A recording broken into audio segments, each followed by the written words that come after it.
지금 여기에서 확산세를 막지 못하면 4차 유행이 현실화될 수 있는 그야말로 풍변등화의 위기 상황입니다.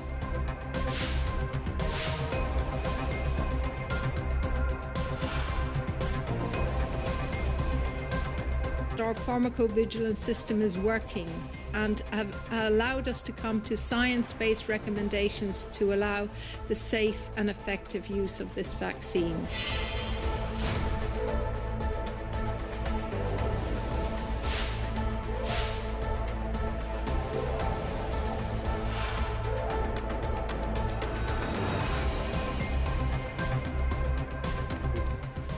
자, 이어서 코로나 상황 그리고 전동 킥보드 위험 문제 짚어보도록 하겠습니다. 최영일 시사평론가 김용준 기자 나왔습니다. 안녕하십니까? 안녕하세요. 자, 코로나 상황부터 짚어보겠습니다.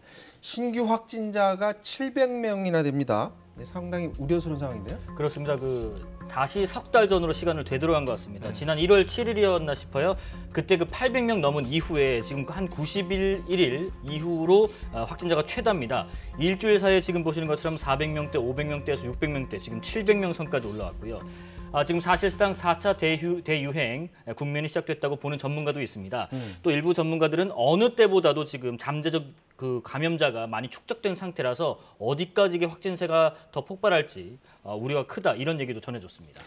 좀 더 살펴보면 지난 3차 유행 때죠. 네. 그러니까 12월 때 보면은 숫자가 신규 확진자가 500 갔다 700 갔다가 금세 1000명으로 1200까지 갔습니다. 늘어났잖아요. 네네. 그러니까 이번도 그렇게 되는 건 아닌지. 맞습니다. 그러니까 500에서 1000이 되는 거는 너무나 쉽고 빠르다는 거를 지난해 12월에 체감을 했던 거고요. 네. 그게 이제 3차 대유행이었던 겁니다.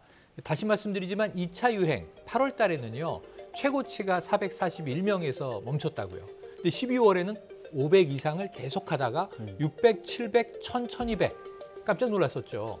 근데 이게 가능하다는 걸 우리가 알고 있는데 지금 이미 4,500대가 된 지가 오래됐고 그리고 600도 받고 이제 오늘 700을 받습니다.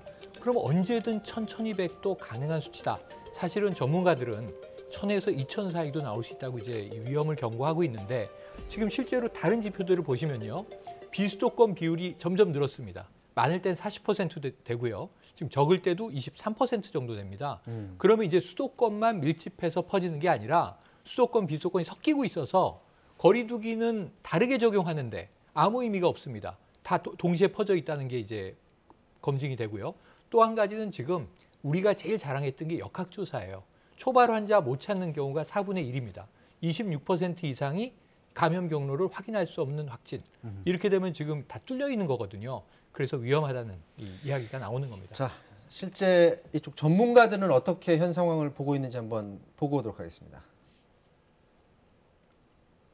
4차 유행은 시작됐다고 봐야 되고요. 이미 2주 전부터 400명대부터 점진적으로 확진자가 증가되고 있었기 때문에 지금은 이제 가파르게 확진자가 늘어날 수 있는 상황이 됐다. 우리가 지금 뭐가 안 좋은지 그 사인을 잘 봐서 조정하면 4차 유행 없이 지나갈 수 있을 거고 아니면 조정을 안 하고 그대로 두면 4차 유행이 당연히 오겠죠. 일평균 환자가 300명 이상인 상태가 계속 오래 지속이 되면서 지역사회에서 전파가 꾸준하게 일어나서 이것들이 수도권 또 비수도권까지도 계속해서 누적되어 있다는 게 가장 큰 위험 요인이라고 보고 있고 자, 지금 정부가 현 상황에서 거리 두기를 어떻게 할지 내일쯤 발표한다고 하는데 지금 상황 봐서는 2.5단계로 올리는 거 아닙니까? 어떻습니까? 지금 단계를 격상을 하거나 아니면 그에 버금가는 정도의 조치로 바꿀 것으로 좀 예상이 됩니다. 내일 발표를 하면 당장 다음 주에 적용이 되거든요. 근데 이미 상황이 지금 좋지가 않습니다. 거리두기 격상 조건은 이미 지금 충족된 상태가 되고 있습니다. 일단 일일 평균 확진자 수가 500명을 지금 웃돌고 있고요. 자, 그리고 만약에 2.5단계로 격상되면 우리가 과거에 겪었던 여러 가지 일상생활에서 많은 불편들을 다시 한번 감수해야 되는 상황이 올 수도 있을 것 같습니다. 자, 이 상황에서 백신이라도 좀 계획대로 잘 돼야 될 것 같은데 아스트라제네카 백신 접종을 잠시 보류한다고 정부가 얘기를 했었거든요.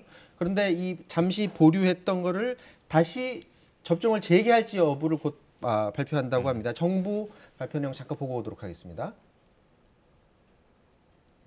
우선 전 세계적인 동향 그리고 의심되는 부작용 발생 사례를 충분히 분석하고 국내 혈전 전문가 자문단, 백신 전문가 자문단, 예방접종 전문위원회의 논의를 거쳐서 현재 계획으로는 이번 주말 중에 발표를 드리도록 하겠습니다.